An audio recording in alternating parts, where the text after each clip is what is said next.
Good morning, everyone. It is 11 o'clock.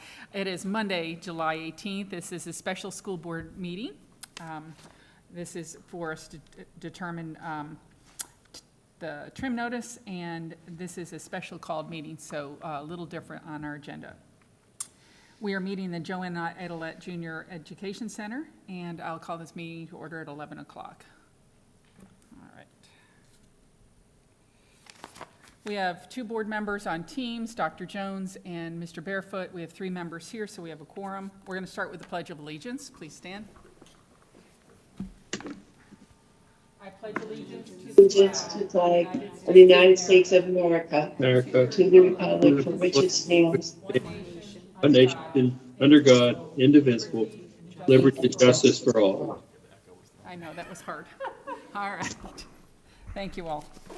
Okay, I'm going to ask for the adopt orders of the day, but before I do that, I am going to move consent item 4A, which is the updated approval to advertise the 2022 proposed tentative budget and millage rate to action.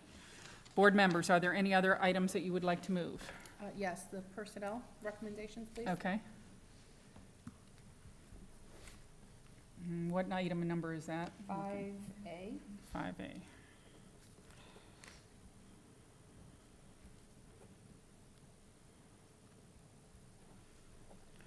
Okay. Anything else? All right. I would like to call for a motion to accept the adoption of the orders of the day. I'll make a motion. Okay. Second. All right, Dr. Schiff, thank you. Any discussion? Call for the vote. All those in favor, say aye. Aye. Aye. Anyone opposed? Okay, carries 5-0. Thank you. All right, citizen input form. Ms. Cesplin, do we have any citizen input? No citizen input recognized today. I will skip that part. Okay. So we have an item for consent agenda that's been moved to action. Superintendent, before you describe the item for us, I just wanted to bring up the 2 points that I want to make sure that we cover in this, which is why I pulled it. The notice of proposed tax increase talks about 17.21% and represents approximately 6/10 of the total proposed taxes. It looks as though the school district has a discretion on the other. And also at the top of the budget summary, it talks about the proposed operating budget expenditures of the school district of Indian River County are 14% more than last year. Of course, that's concerning to people that taxes may go up, and we would like to know how that's going to happen. So I have concerns about voting for something when we have inflation like we do and we have people hurting. So I want to make sure that we're talking about that. Thank you.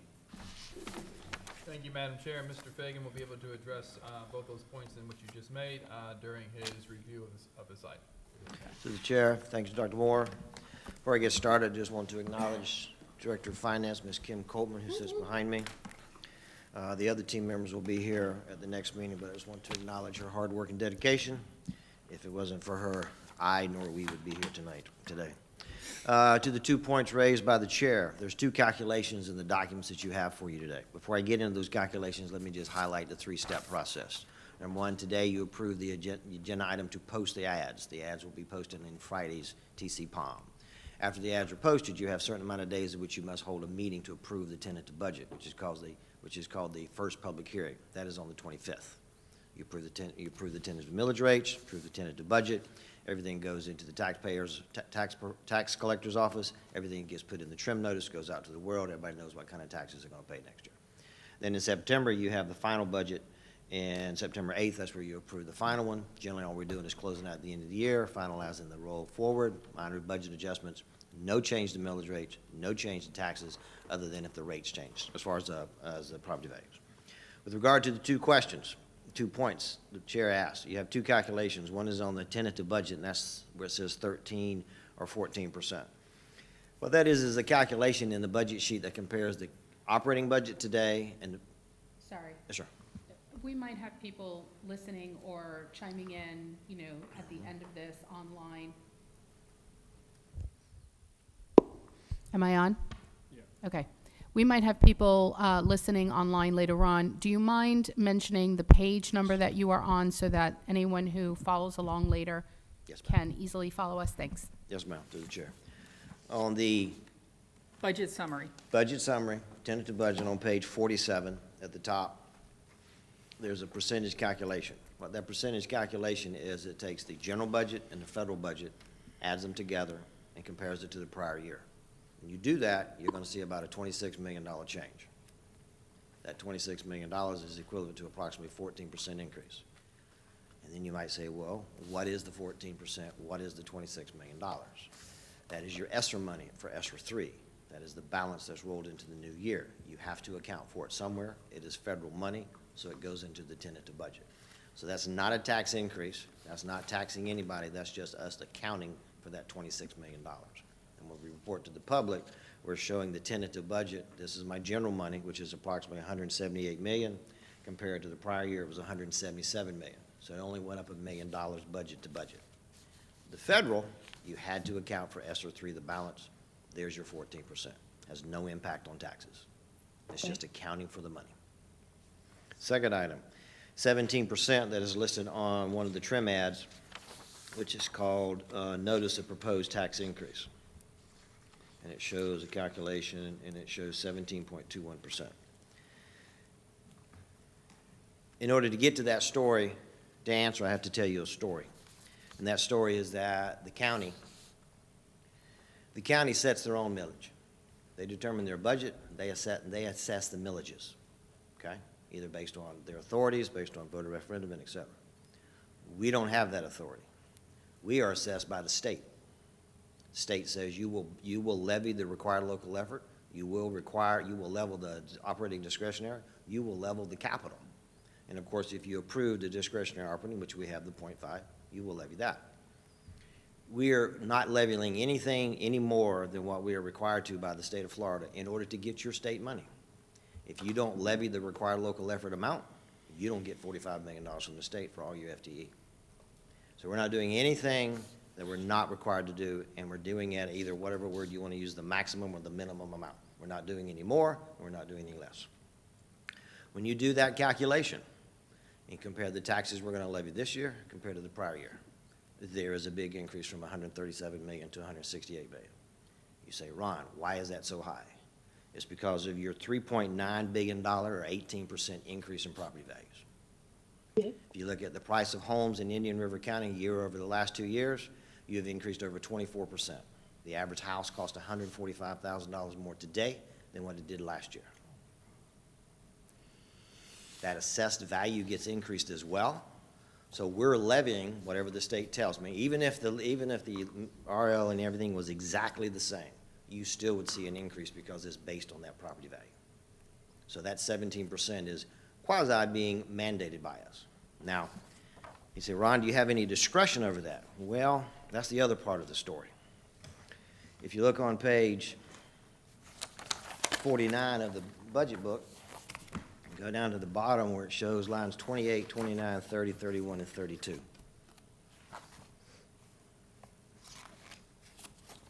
Those lines show you the amount of local money versus state money. If you notice, subtotal for local went up $9.3 million, or 10%. It's partly because of your increase in your property values and a slight change in your required local effort. State money went down $2.6 million, went down 6%. If I go to the same page for last year, you had a similar trend in that your state went down 5%, or $2.3 million, but your local only went up $2 million. Why is that? That's because your property values didn't go as much. The state had leveled us at the same funding they had last year or the prior year, because the prior year was $50 million, $47 million. It was $50 million the year before, and the year before that it was 52. They kept us at the same amount of state, then you probably wouldn't have to increase your required local as much, because then you'd get to your budget amount. But they lowered the state and they increased the local times the required local effort in order to give us our budget. We don't have control over those numbers. The state tells us what they're going to fund on each line item. So that 17% is because of, one, of state mandates, and two, increase in property values. Let me Double check the notes here. I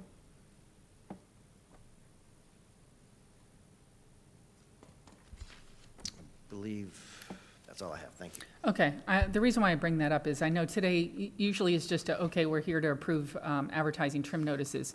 But, you know, I want to make sure that that's very clear and transparent as to why those numbers look like they do. So I appreciate your comments. So we are not increasing taxes on the school board side, right? We are receiving ESSER funds, and property values went up, so that's why you see an increase in the levy from 137 million to 163 million. That is correct? To the chair, yes, ma'am. Okay, thank you.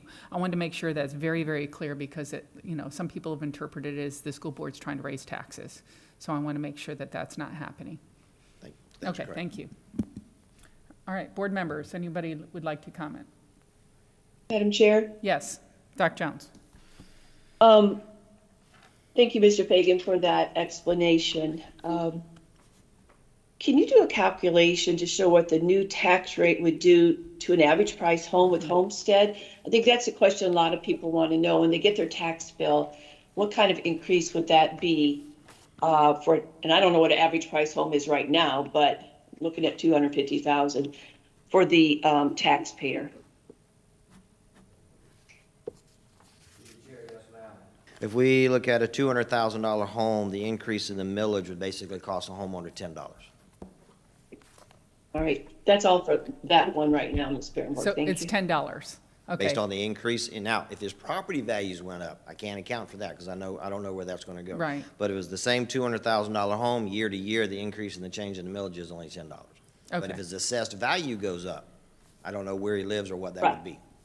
okay, yeah, I know that's something we can't control, Right. so I appreciate that. Anyone else? Okay, thank you. All right, we'll move from that item. Do you want to speak to it? Oh, okay. All right, approval of personnel recommendations. Ms. Rosario brought this item, sorry. Oh, yeah, we need a vote on it, thank you. So I'm asking for approval of the notice of proposed, let me make it sure I read it correctly, because we have skipped. Approval to advertise the 2022-2023 proposed tentative budget and millage rates for the express purpose of advertising the budget in accordance with the truth and millage requirements. All those in favor say aye. Aye. Aye. Anyone opposed? Aye. Was that an aye, Mr. Barefoot? It was a delayed aye. Okay. Yes. Okay, so it passes 5-0. Thank you. Did I get a first and a second? Thank you. Let me go back. I just looked at my notes. All right, I'm going to take that back. Could I get a first on this? Okay, Dr. Schiff, thank you. Second. Thank you. All those in favor say aye. Aye. Anyone Aye. opposed? Aye. Okay, 5-0. Thank you. All right, next item was, let me go back because that was pulled too. Recommendations for personnel. 5A. Okay, Madam Chair, this is the request to approve personnel recommendations that we're bringing forward. As you know, we're in the process of preparing for the opening of schools. So to get these individuals officially hired through the vote of the school board allows them to have a level of comfort to move into these positions and prepares for smooth opening of schools. With that, I'll be happy to answer any questions. okay. Ms. Rosario, that's your item you pulled? Yeah, I pulled it because there is an item on here that was not discussed with myself and the superintendent, and I would like for this just one item to be removed and possibly put on our 28th meeting so that we have a chance. I don't know if you've talked about it with other board members, but Don't know what it is. board members, the last item, personnel actions, it won't affect the hiring of these positions.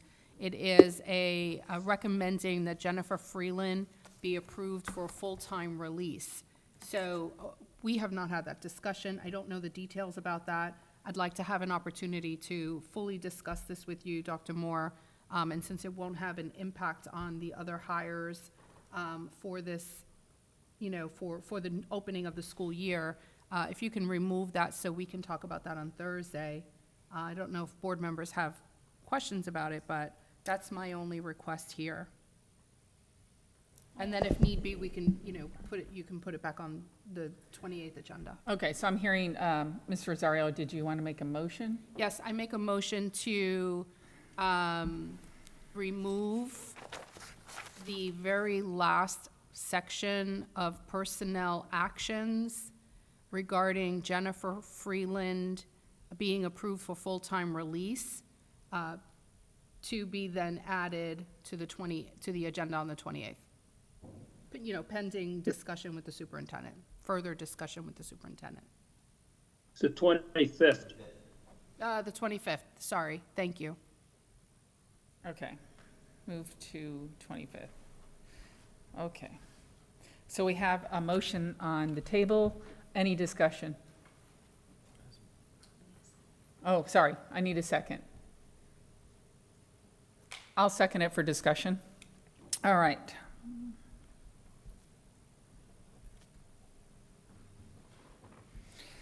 Any discussion? Yeah, my understanding is that. Into the mic, please. Sorry. Am I on? Yes. My understanding is that she's been under the same term this year, that's not a change from the past. Am I correct? Just this is a pilot initiative that we implemented last school year towards the halfway through the year to really look at the relationship we had with our union, to take a proactive role in creating structures in order to really problem solve issues together, to be available to meet with principals and staff and teachers to move the work forward. And we were able to experience a great deal of success in building a strong relationship and work through the different scenarios that we have. There were a number of new initiatives that we implemented this year, significantly new items placed in the contract. In order to provide the highest level of support to schools, we want to make sure that we have union representation available when we are pushing it at the absolute highest level. So this was something that we did last year, where we're really looking at the best use of time in order to ensure that we're getting and being responsive as we best can be to move things forward as fast as we absolutely can. You're good? Okay. Any other discussion? Well, I'd still like to have more conversation. This is really the first that I am seeing this. I don't know how it's going to affect the CWA, if any. Maybe the CWA president would want to be released full-time. So, board members, I just this time to kind of research this and see for myself whether it would be something that I can support moving forward. Okay. She is the president of the union, just for clarity. Okay. Yeah. Yes, she's she president is, of the IRCEA. teachers union. Okay. Any other board members have a discussion that they have to bring forward? Mr. Barefoot? Nope. Okay. Dr. Jones? No. Okay. I had two questions on this, and I have had conversation with the superintendent about it because I saw it on here. And we did it last year. We voted for it last year. So at some point, I don't remember when it happened, but I do know that move went from part-time to full-time. My question is, what was the cost in the past for the school board versus the union for this change? And I see the reimbursement from the union to us, so what will the cost be to do this again? Through the chair, Mr. Bass will clean up anything that I say. The cost won't necessarily shift. So previously, the union president had a half-time schedule, so taught two classrooms, picking up. So she's not assigned to teaching those specific classrooms. The overall cost of the teacher remains the same, which ultimately the district absorbs the cost of that specific position. The cost savings comes into effect when we're not having to pull for coverage, we're not having to take reps at schools out of classrooms. So in the long scheme of things, we're actually having a positive burn versus a negative burn because we have that one individual available where we're not pulling kids and we're not reassigning children as we started at the beginning of the school year. So will the IRCEA then be reimbursing us for the half part? Yes. Okay, so there's not an extra cost to the district? No. Okay, I wanted to make sure of that. All right, Ms. Berenborg? yes. I'm sorry. As of last week, I don't know what the date is right now, we're about 9,000 teachers short in the state of Florida. In our district, we still have about 40 to hire. And, I go way back when IRCEA presidents having release time from classes, and it's been different through the years, but if there's anything that I think we need to accomplish as a board is to make sure we have a good relationship with our teachers union, our teachers, and making sure we are doing the best we can to work out any problems, create solutions, so we can not only recruit these people, but retain them. So I am 100% for this move. Okay. And like you said, there's no extra cost. It's what we had in place this year, and we're going to continue it, and IRCEA is going to pay their fair share. Yes, ma'am. Okay. All right, any other discussion? Mr. Rosario? How do we, this isn't personal, this isn't about Jennifer at all. But how are we justifying the full-time status? Like, how are we verifying that there is enough full-time work for this position? Or for her to be released to do this full-time? Through the chair, there's a lot of work to be done. And if we're going to be proactive and move as swiftly as we possibly can and build positive cultures in our schools, that is, in fact, the strategy. So we look at the volume of meetings that are taking place, the schedules that we have Ms. Friedland attending. I think one of the innovative things that we're doing, even over the course of the summer and as we closed out the school year, as we're designing our new school improvement plan process, as we're designing professional development, as we're designing new criteria in terms of school culture that go into the upcoming school year, we want to afford the union a seat at the table in creation of these documents and receive feedback in real time as we design versus coming back and saying, this is the way that it will be. The overwhelming majority of individuals in this district are, in fact, teachers, and they deserve to have voice at the table when we're creating things that are going to impact them in their daily lives. So this is not unusual. It is the right way of doing work. It is the most transparent way of doing work. It increases a understanding in terms of the new strategies or initiatives that we're implementing, and it helps give us feedback from the field regarding the things that we're doing. As an example, this evening, not this evening, 4 o'clock, but it will go into this evening, my staff, along with myself and the executive committee from the union, we will go through everything that we've done this summer, and in a lot of ways, this will be co-presentations in order to receive feedback on things that we were doing. So I want to move the district forward in the most efficient, effective, and nimble way.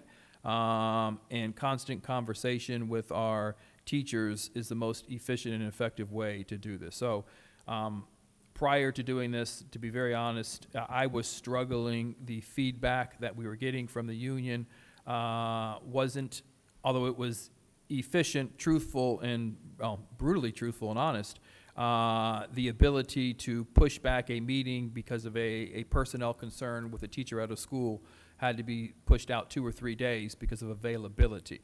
I need those things to happen as quickly as possible, and so we can resolve those concerns or issues. As we design new curriculum, I want to design it once.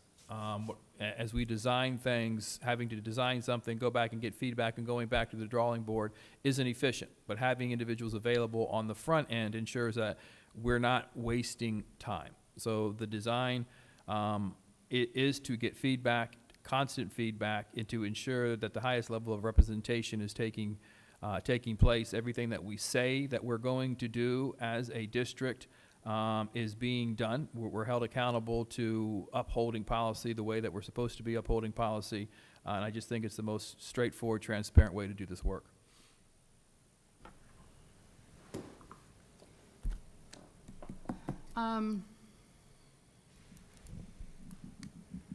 I get the concern for time management, having people available. I'm just not convinced on all the other points that you've mentioned. And so for that, if this is a vote right now, I wouldn't be able to support it. I don't feel I'm not fully convinced, at this position as a full-time salaried position. Again, this has nothing to do with Jennifer or her work. I know that she is incredibly dedicated and a hard worker.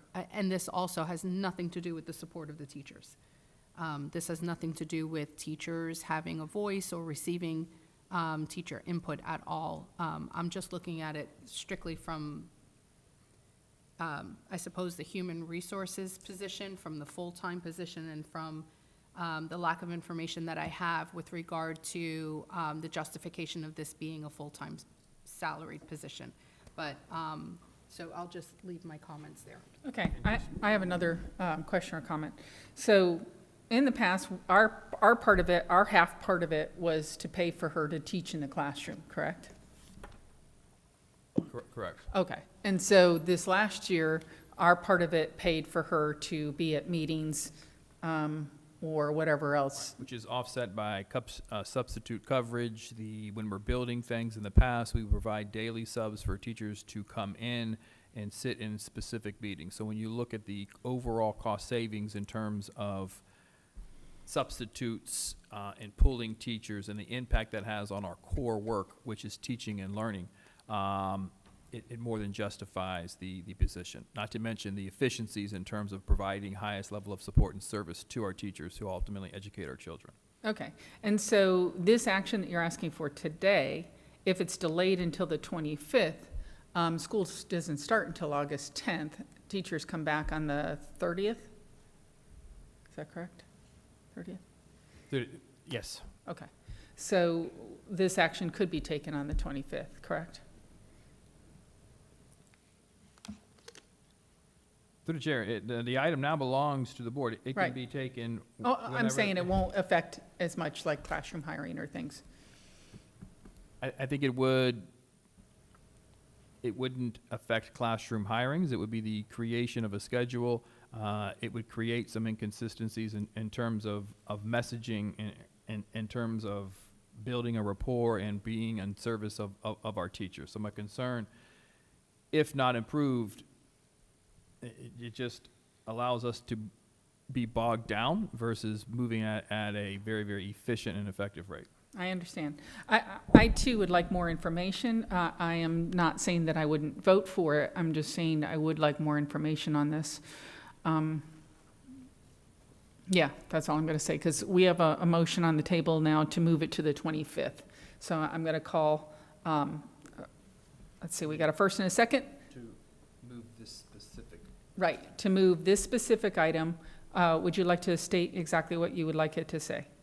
Remove the last section, and I didn't get the rest of it. Yeah, to move the last portion under personnel actions to our August 25th meeting agenda. Okay, Pending- July 25th. July I mean, 25th. I keep saying the wrong date, sorry. July 25th, pending further discussion with the superintendent. Okay, all right, It so, just gives us an opportunity to discuss it more with him, that's all. okay, so she's asking for this last item, which refers to the recommendation on Jennifer Freeland to be approved for full-time release, to be moved to the 25th. All those in favor, say aye. Aye. Aye. Anyone opposed? Nay. Okay. Nay. Okay, so Mr. Barefoot, did you vote to move it to the Yes. 25th? Yes? I have no problem moving it to next Monday. Okay, so it passes 3-2 to move that particular item to July 25th.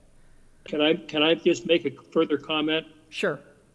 Since Mrs. Rosario is meeting with Dr. Moore on Thursday, if Mrs. Rosario gets the kind of explanation that she needs or wants, it'd be good if she could give the Dr. Moore the go-ahead to move ahead and begin whatever needs to be done, and then we could formally approve this recommendation on Monday. At least Dr. Moore and his team will have a couple of days. Yeah, I would like to discuss it with him as well. So Yeah. any board member that'd like to discuss it with him between now and the next vote, I encourage you to do so. Yeah. Okay? Yep. All right, thank you. So, moving on, because we have really moved this agenda around. Oh, we have to approve the item now. Well, let me go back. All right, hold on. I got too many things going on. Let me read it from there. There we go. Okay, so now with, as amended, I call for the vote for an update to personnel recommendations, approval of personnel recommendations that were put on our agenda. Could I get a first on that?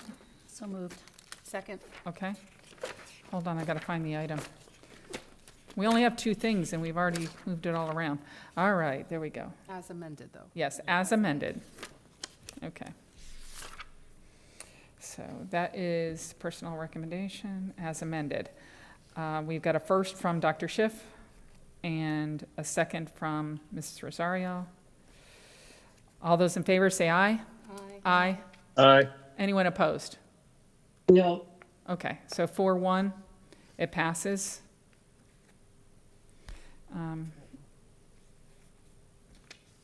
4-1? Yeah, Doc Jones, you voted no, correct? Correct. Okay, everyone else voted yes. All right, superintendent's closing. Just very, very briefly, we're excited to begin a new school year. We are knee-deep in planning. Tomorrow, we will kick off our Reignite, which is the opportunity for each school site's leadership team to come together and engage in 3 days of really deep planning around the school improvement plans. As mentioned, we're about 44 openings now. We anticipate those openings closing very swiftly over the course of the next several weeks. We will open with instructional certified staff in every single classroom, which is still a lot of work to do with the 44 openings. We had the opportunity last week to meet with each senior staff and cabinet member to review their specific areas of responsibility to ensure that we will have a very smooth and efficient, effective opening of schools, and I'm proud to report that we are knee-deep in that process right now, and we anticipate having an absolutely outstanding opening of schools. And the next time that we come together next week, I'll be able to provide additional information regarding where we are at the opening of schools. Okay, thank you. Just wanted to double check because of Robert's rules. Did we get a first and a second on the consent agenda? Vote. Do you have it recorded? Because I didn't write it down. I want to make sure that that was done and it's recorded. Right, okay. So do we need to then vote on the consent agenda because it all got moved to action? Is this on? No, through the chair, no, you do not need to vote on the consent agenda since you moved everything to action. Okay, Thanks. I'm just double checking, make sure we got all our ducks in a row. All right. With that, I believe we're adjourned. It is 11:33. Or 11:29. No.